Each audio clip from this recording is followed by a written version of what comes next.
சிவாய நமங்கய்யா. கொல்லிமலை ராஜாங்கய்யா. திண்டுக்கல் மாவட்டம் நிலக்கோட்டை தாலுகா முருகத்தூராம்பட்டியில் இருந்துங்கய்யா. இந்த காணொலியில் பார்க்குறது வந்து கிட்டத்தட்ட ஒரு 1600 வருஷம் பழமை வாய்ந்த சிவன் கோயிலுங்கய்யா.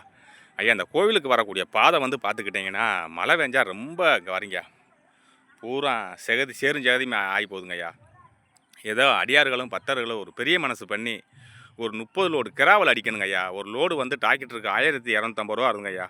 ஏதோ நீங்கள் ஒரு பெரிய மனசு பண்ணி நம்ம குரூப்பில் மீனாட்சி சுந்தரேஸ்வர் குரூப்லேயே கொல்லிமலை மகாகாளி குரூப்லேயும் மக்கள் நிறையா இருக்குங்க. ஆளுக்கு ஒரு லோடு ஏற்றுக்கிட்டிங்கன்னா இந்த கோவில் வந்து மண்ணடித்து இந்த பாதநடையை சரி பண்ணி போடலாங்க ஐயா. பக்தர்கள் வர்றதுக்கு ரொம்ப சிரமமாக இருக்குங்க ஐயா. இங்கே பாருங்க ஐயா, நீங்களே பாருங்க ஐயா. இந்தா பூராமே ரொம்ப சிகதி விழுந்து போதுங்க ஐயா. இந்த சிவாலயத்துக்கு ஒரு உதவி பண்ணுங்க ஐயா. ஆளுக்கு ஒரு லோடு மண்ணு ஏற்றுங்க ஐயா. 95 00 96 55 60ங்க ஐயா. இந்த கோவில் நிர்வாகி பேசுகிறேங்க ஐயா. ஏதோ ஒரு உதவி பண்ணுங்க ஐயா. சிவா ஏதோ ஒரு உதவி பண்ணுங்க பெருமானே. இந்த ஆலயத்துக்கு பெரிய மனசு பண்ணி உதவி பண்ணுங்க பெருமானே. இங்கே வாருங்க பெருமானே, ரொம்ப சிரமமாக இருக்குது பெருமானே. இது ஆளுக்கு ஒரு லோடு மண்ணு பெருமானே. சிவா சம்போ மகாதேவா.